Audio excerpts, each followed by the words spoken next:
Hello mes chéris, bienvenue dans cette toute nouvelle vidéo. Aujourd'hui on se prépare ensemble, c'est un Get Ready With Me mais pas n'importe lequel, puisque on va beaucoup papoter et surtout je vais vous montrer le make-up que je fais en ce moment pour le printemps, pour les beaux jours, même s'il fait super moche à Paris, genre catastrophique. On espère que le soleil arrive bientôt et on va essayer de le ramener avec un petit make-up bien glowy, bien frais. Je vais vous montrer la coupe que j'aime trop en ce moment, que je fais souvent quand mes cheveux ne vont pas, parce que mes cheveux ne vont absolument pas en ce moment. Petite parenthèse, ma couleur vire au jaune pipi, orange bizarre. Donc là j'ai tellement hâte, je vais chez le coiffeur vendredi. Le jour où je posterai cette vidéo, je serai chez le coiffeur, Dieu merci. Et on va essayer de rattraper tout ça parce que vraiment ça part en cacahuète. Au début c'était très beau mais ça a très mal vieilli. Mais en tout cas en m'attendant, pour l'instant je ne fais que de plaquer mes cheveux parce que je ne peux pas les laisser comme ça. Avant de commencer cette vidéo, il faut absolument que je vous montre ma nouvelle coiffeuse. Avant j'avais une genre de grosse commode, ça prenait trop de place et c'était pas assez bien rangé. Ça c'est ma nouvelle coiffeuse et je suis beaucoup trop contente. Ne faites pas attention à la ring light. Ici on retrouve tous mes bijoux que j'utilise très souvent au quotidien. L'autre moitié de mes bijoux sont derrière cette porte. Là il y a aussi tous mes eaux de parfum, tous mes brumes pour les cheveux, pour le corps. Et là il y a tout mon make-up. Donc au moins je suis tranquille. Tout est bien rangé, tout est bien organisé. Donc franchement je suis trop contente. D'ailleurs mention spéciale pour ces petits rangements que j'ai acheté à Action à 3 €. En fait à Action t'as tout cet ensemble pour 3 €. J'en ai pris 2. Ça m'a fait 6 €. Et regardez comment c'est canon. J'ai cette commande en plus. Et là il y a toutes mes réserves. Donc là c'est toutes mes réserves de make-up. Ici on retrouve toutes mes réserves de parfum. Ici ça va être tout ce qui est skincare. C'est plein craqué la skincare. Ici ça va être tout ce qui est pour les cheveux. Hop, c'est un peu bordel, sorry. Et ici, c'est tout ce qui est pour tout le corps en général. C'est exactement ce genre de make-up que je veux reproduire, sauf avec un petit trait d'eyeliner en plus, je pense. Mais c'est vraiment ça que je veux, quelque chose de ultra naturel. On commence bien évidemment avec une skincare, je l'ai déjà fait en off de la caméra. Mais là je mets la crème parce que j'ai pas mis, je mets une crème solaire, alors c'est celle-ci. Vous vous rappelez de la vidéo que j'avais faite sur les produits coréens que je devais tester pour savoir si c'était vraiment bien, etc. Franchement, de ce que j'ai testé pour l'instant, c'est incroyable. Souvent, avant de me make-upper, je mets toujours ce petit soin, la neige. Comme ça, le temps que je me make-up, je mets toujours mon rouge à lèvres à la fin. Et tu vois, bah, mes lèvres ont eu le temps d'être hydratées. Petite technique. On commence par les sourcils. Pour faire des beaux sourcils Brow Lift, c'est très simple. Tu prends ton gel à sourcils, une brosse en plus, un miroir de proche, de bien proche, et 2 cotons-tiges, voire plus. Vous prenez votre gel avec générosité si vous avez des sourcils rebelles un peu comme les miens. Et en fait, vous venez coiffer vers le haut, comme ça. Mais vraiment, vous appuyez. Hein. Là, c'est un premier passage. Le deuxième passage, ça va être avec ta petite brosse. Je vais essayer de le tenir en l'air. Tu vois. Si t'as des sourcils rebelles comme moi, tu vas voir, il y a des sourcils qui se décollent tout de suite. Faut pas les calculer, faut continuer. Il faut éduquer les sourcils en gros. Donc là, vous avez des sourcils bien liftés. Je prends un coton-tige et je refais la même chose. Pour cet effet bien plaqué, tu vois. Et ensuite, je reprends la brosse et je viens juste faire le contour. Pour donner un sens à mes sourcils. Regardez-moi la magie. La différence, c'est incroyable. Personnellement, j'adore les sourcils brow liftés. Je sais que tout le monde n'aime pas, mais est-ce qu'on est ici pour plaire aux autres? Absolument pas. Est-ce qu'on est ici pour se plaire à soi-même?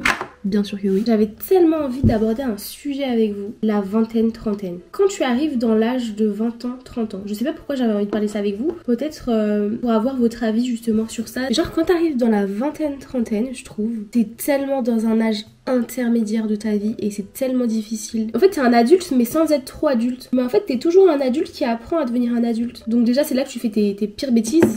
Et tant mieux, au moins ils sont faites avant. Mais c'est surtout là t'as du mal à te positionner dans la vie. J'en parle parce que je me dis je suis sûre que je suis pas la seule à avoir eu ce ressenti. Et si ça peut aider quelqu'un d'entendre ça, bah c'est génial tu vois. Mais moi pendant longtemps j'étais en mode ouais je suis en retard dans ma vie. Y a pas comme quand t'arrives à 40 ans par exemple, bah t'es un peu plus posé, un peu plus stable. Bah là t'es entre les deux, t'es entre être stable et posé et la vie de one life, voilà je profite.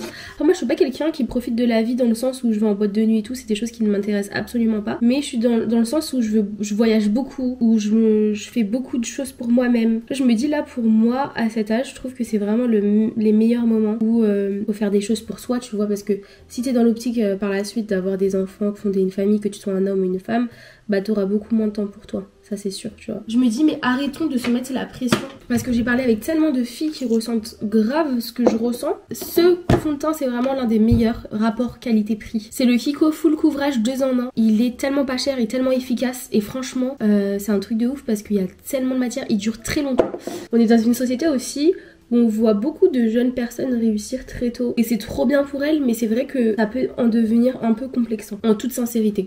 Voilà, je suis pas du tout jalouse de ces gens-là, au contraire, je suis très heureuse de voir des gens qui réussissent tôt et ça donne de l'espoir, ça fait trop plaisir. Tu dis on est une génération de malades, oula je mets de l'eau partout, on est une génération qui ose, qui fait plein de choses, etc. Et c'est vrai que des fois tu dis bah c'est complexant parce que toi t'es là en mode mais ok j'ai tel âge, qu'est-ce que j'ai accompli? En fait c'est comme si t'étais un peu dans une course contre la montre dans ta vie et c'est horrible comme sensation. Bon j'ai plus d'anti-cerne mes chéris, faut pas me juger, du coup j'utilise un fond de teint un peu plus clair, c'est le Luminous Silk de chez Armani Beauty. Je sais pas si vous tombez des fois dessus, mais sur les réseaux sociaux, genre les discours ultra culpabilisants des gens qui font du développement personnel. J'adore le développement personnel, c'est quelque chose qui m'a aidé à tellement évoluer dans ma vie, mais des fois il y a des discours beaucoup trop culpabilisants et pendant longtemps j'étais là en mode purée ils ont raison. Tu vois il y en a ils vont te dire non tu dois travailler 10 heures par jour, te réveiller à 6 heures du matin, t'endormir à 20 heures, et moi à un moment donné je courais contre ça, j'étais en mode mais il faut absolument que je réussisse à faire ça, mais après on est des êtres humains, on a tous une horloge biologique différente et en fait c'est toutes ces erreurs que tu fais quand t'es entre la vingtaine et trentaine qui t'aident vraiment après à comprendre mieux qui t'es. Et moi je me suis battue contre moi-même alors qu'en fait faut pas se battre contre soi-même, c'est un combat pour toi, donc faut que tu sois en accord avec ton corps et avec ton mental, avec ce que tu penses et avec ce que tu veux faire. Donc vraiment moi si j'ai un conseil à donner c'est écouter votre corps. Vraiment, j'essaye vraiment d'appliquer ce conseil à chaque fois, mais c'est très difficile parce que je culpabilise beaucoup quand je me repose, quand j'écoute mon corps. J'ai l'impression qu'il faut pas faire ça. Ça devient une charge mentale horrible, je suis très fatiguée mentalement, je deviens anxieuse, etc. Mais là vraiment, en ce moment je fais un gros travail sur moi-même justement pour pallier à tout ça. T'as deux solutions, soit tu vis ta vie, clairement il y a des hauts, il y a des bas, ok. Ou soit tu passes ta vie à courir après ta vie, à te dire non faut que je fasse ça avant tel âge, faut que j'ai ça avant tel âge, tu te compares aux autres trucs et ça devient trop toxique, c'est horrible. Je suis là où je suis là où je dois être, je suis bien dans ma vie et voilà. Quand il y a des moments de bas, bah j'essaye de faire en sorte que ça impacte pas trop ma vie, et quand il y a des moments de haut, bah je sais que bientôt il y aura des moments de bas parce que c'est comme ça, c'est la vie, il y a des hauts et des bas. Ça c'est vraiment la meilleure crème contouring du monde, c'est la Huda Beauty. Je l'ai achetée l'année dernière à Nice au mois d'août, on est au mois de mai. Regardez ce qui me reste. Elle dure tellement longtemps et pourtant je l'utilise à chaque fois que je me maquille. Elle est trop malléable. Je me dis c'est vraiment des messages ultra importants à transmettre. Je me dis s'il y a des jeunes qui me regardent, qui ont l'âge à ma soeur, ou même pas des filles de mon âge, enfin voilà. Venez on arrête de se prendre la tête. Venez on accepte ce qu'on a dans notre vie. On passe à mon moment préféré, le blush, mais pas n'importe quel blush, le blush de chez Rare Beauty. Celui-ci c'est la teinte Grateful, gratitude, et ça tombe à pic puisque la gratitude ça permet vraiment de relativiser tout ça. Je mets une pointe ici. Je crois qu'ici j'en ai trop mis, vous allez voir. T'en mets un tout petit peu, ça te fait une pigmentation de malade. Regardez-moi ça.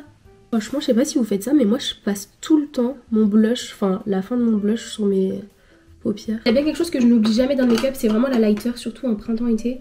Le reflet du soleil sur ton highlighter là, c'est une bénédiction. Vous trouvez celui-ci de chez Kiko, enfin ils me l'ont envoyé et il est juste incroyable. En vrai je crois que c'est pas un blush, il me semble que c'est un fard pour les yeux, mais en fait il est tellement beau. Mon highlighter il est oufissime. J'en mets un peu sur mes paupières pareil. J'en mets toujours ici aussi sur l'arcade sourcilière. En fait je mets de l'highlighter partout sur mon visage. Je vais devenir une boule à facettes les gars. En ce moment j'utilise le mascara et l'eyeliner de chez Banana Beauty. Honnêtement, le mascara est oufissime. L'eyeliner est assez normal, enfin c'est un eyeliner basique, mais le mascara est incroyable.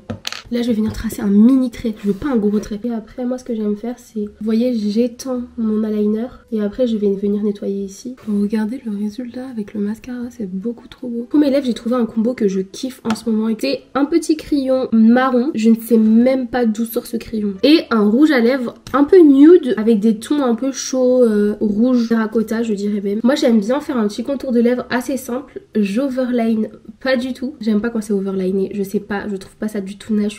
Vraiment je trouve que ça gâche le visage de la personne. Des fois c'est très subtil, c'est très bien fait, mais certaines fois c'est très mal fait, on a l'impression que t'as fait des injections et perso je trouve pas ça très classe aussi les injections. Après bien évidemment on a rien contre les filles qui font des injections ou de la chirurgie, enfin chacun fait ce qu'il veut encore une fois, mais c'est juste que je donne mon avis dans le sens où, même si on me l'a pas demandé, juste pour que vous compreniez, moi mon style c'est tout ce qui est assez simple, assez naturel, tout ce qui va être trop, je vais pas aimer en fait. Voilà, chacun fait ce qu'il veut, je ne porte aucun jugement sur les filles qui font ça. Et j'ai toujours peur de blesser les gens quand je parle sur les réseaux sociaux, que les gens interprètent mal ce que je veux dire. Donc c'est pour ça que je prends énormément de facettes. Chacun fait vraiment ce qu'il veut, je veux vraiment pas de causer de peine à qui que ce soit, encore moins sur le physique des gens. Pour faire un genre de dégradé assez nude, je vais rajouter cette couleur, c'est un rosé très clair, que je vais mettre juste à l'intérieur comme ça.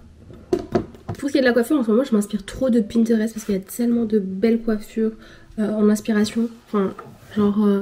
j'ai envie de tout tester tout de suite. Aujourd'hui, j'ai envie de partir sur cette coupe. Plaquer mes cheveux derrière, faire une natte, mettre un petit nœud, je trouve ça trop cute. Quand je plaque mes cheveux, j'ai 3 brosses. Genre, une brosse pour démêler, coiffer mes nœuds. Une brosse pour mi-plaquage et une brosse pour bien, genre un plaquage de précision. Et malgré ça, j'arrive jamais à plaquer mes cheveux, c'est toujours ma soeur qui le fait. Mais on va tester ici. C'est verdi. De la laque. Une cream pour les cheveux. Est-ce que vous sentez les nœuds d'ici, vous? Là, je suis motivée plus que jamais. Donc en ce moment, je fais grave des vidéos YouTube. Au-delà de faire des vidéos YouTube, comment ça m'amuse. Je passe tellement des bons moments à filmer, les gars. Quand t'es créateur de contenu, YouTube t'encourage de malade. Je trouve que c'est tellement plus encourageant que sur les autres réseaux sociaux, surtout sur Instagram. J'avoue, je vise bien Instagram. Même si j'adore cette plateforme, j'adore Instagram, je vais pas vous mentir. Parce que j'aime aussi tout ce qui est assez esthétique, assez beau, etc. Vous voyez ce contenu-là. Tout le monde en a marre de ce contenu d'ailleurs. Mais moi, je m'en lasse pas. Je fais la technique de ma soeur pour plaquer mes cheveux. D'abord, elle attache les cheveux un peu aléatoirement. J'étais choquée ce qu'elle m'a fait hier. Ensuite, elle prend de la crème. Elle vient mettre toute sa crème comme ça. Elle prend cette brosse et elle replaque. Je vais suivre plus souvent les conseils de ma soeur. Incroyable. Soit t'as trop de bosse et tu refais ta couette, soit elle est parfaite et tu la laisses et tu viens ajouter la laque. Le plaquage est incroyable, je l'ai fait en 2 secondes 50, ça me choque. J'ai l'impression de discuter avec des copines. Même si on est encore une toute petite communauté, d'ailleurs merci à tous ceux qui me suivent sur YouTube. Bah je suis contente parce qu'on est quand même quelques-uns sur la chaîne. Je pose ma caméra et j'ai vraiment l'impression de parler avec des copines et tout et c'est vraiment meilleure sensation ever. Je vais un peu étoffer ma natte, genre comme ça en la desserrant. Quand je dis ça aux gens que je suis sur YouTube, on me dit non mais c'est impossible de réussir sur YouTube en 2024, etc. C'est faux, c'est faux, c'est faux. N'écoutez jamais les gens négatifs, les gars. Vous voulez vous lancer sur les réseaux sociaux, on s'en fout de quelle année on est. Moi je me rappelle quand j'avais commencé sur Instagram, on me disait il y avait trop d'influenceurs, jamais tu réussiras. Et j'ai fait quand même pas mal de parcours depuis, donc je suis assez fière de moi, même si je suis pas là où je voudrais être encore. Mais ça c'est pas grave, c'est qu'un détail, ça va arriver. Si vous voulez vous lancer sur les réseaux sociaux, n'ayez pas peur d'être gênant, n'ayez pas peur de vous ridiculiser, n'ayez pas peur du regard des gens. En vrai, les réseaux sociaux, que ça soit YouTube, Instagram, TikTok, Pinterest, Twitter, enfin ce que vous voulez, ça vous donne des opportunités de malade. J'ai eu plein d'opportunités que j'aurais jamais pensé avoir grâce aux réseaux sociaux. Et pourtant, je ne suis pas aliénée à la situation. Ça apporte tellement de choses bien positives. Et si vous avez un projet ou si vous n'avez pas de projet, si vous voulez juste vous exprimer sur les réseaux sociaux, faites-le, on s'en fout des gens, genre. Est-ce que c'est eux qui vont se battre pour nous pour réussir nos rêves? Non, il n'y a que toi en fait. Ensuite, je mets ces boucles d'oreilles, genre je les trouve trop cute en ce moment. Et surtout là avec le petit nœud. Je sais pas si vous voyez, je vous ai même pas montré le nœud, je suis trop méchante. Là, je dois m'habiller. Et on aura vraiment fini. Oh my god, mais sérieusement, qui va ranger tout ça là? Aujourd'hui, je tourne une vidéo et je fais du montage, donc je vais être en mode un peu tranquille chez moi. Mais je me suis quand même préparée parce que clairement, si je reste en pyjama et tout, enfin, je sais pas, je serais dans un mauvais mood et tout. Je serais pas dans un mood dynamique. Je sais pas ce que vous en pensez. Je pense que je vais mettre un ensemble de jogging. En fait, ce que j'ai, c'est un jogging marron que j'aime beaucoup trop. Il est ultra confortable. Ah, mon make-up! T'as plaqué tes cheveux et que tu t'habilles après, c'est une catastrophe. That's boy, it's mine. J'ai grave pas le rythme dans la peau. C'est la musique de Ariana Grande, je sais que vous avez pas trouvé parce que franchement il y avait zéro rythme. Zéro. Ne m'appelez pas si vous voulez de l'ambiance. Vraiment, je suis pas la personne à appeler. J'ai ces 2 bracelets que je trouve juste trop beaux. Il y en a un torsadé comme ça et un basique. Voilà. Et je vais rajouter ma petite montre. C'est une montre Rose Fil, le parfum. Je suis une grande amoureuse des bonnes odeurs. Pas seulement du parfum. Je suis une grande amoureuse de l'art de sentir bon, l'art d'être propre, l'art d'être... C'est trop... Pour moi, c'est trop important. Faut que je vous fasse une vidéo pour vous donner toutes les étapes pour sentir bon, début jusqu'à la fin de votre journée. Et même ça tient dans les autres jours. Si vous continuez à faire cette routine, je vous jure que ça marche. On m'arrêtait très souvent dans la rue pour me dire que je sens très bon, que je sens comme au Qatar, au Moyen-Orient et tout, parce qu'en fait j'utilise leur méthode, leur secret, clairement je m'inspire d'eux. Il suffit pas juste de mettre du parfum comme je viens de faire là. Si vous voulez passer devant quelqu'un et que toute ton odeur, tu vois, fasse un genre de tourbillon qui emporte les gens, c'est pas juste avec 2 pitchs de parfum que ça va le faire. Il y a vraiment toute une routine en 1000 étapes. Je vais la partager avec vous, même si c'est censé être un secret. Mais je suis vraiment passionnée de parfum, j'en ai des tonnes et je suis toujours à la recherche du meilleur parfum. Là d'ailleurs, normalement je vais recevoir 2 parfums. Incroyable, j'ai trop hâte. Vous voyez dans quelle joie ça me met du parfum. Je vous montre un peu la vibes de ma tenue, ma coiffure et mon make-up. Je trouve que dans l'ensemble ça le fait, c'est très cute. N'hésitez pas à me dire si vous avez aimé regarder ce genre de vidéo. Personnellement j'ai passé un très bon moment. J'ai vraiment l'impression d'être avec mes copines et de leur raconter ma vie, donc à refaire tous les jours. Et surtout n'hésitez pas à venir me suivre sur YouTube, à activer la cloche des notifications, à regarder mes vidéos ou même juste mettre un like ou un commentaire. Ça m'aiderait tellement les gars, je vous jure, ça m'encouragerait trop. Merci à ceux qui le font déjà et à ceux qui vont le faire. J'espère vraiment qu'on va devenir une grande communauté de plein de copines et que ça va être une safe place où on partage nos tips, nos conseils, nos moments de vie, etc. Donc voilà. En tout cas, je vous fais plein de gros bisous et je vous dis à très vite pour une nouvelle vidéo.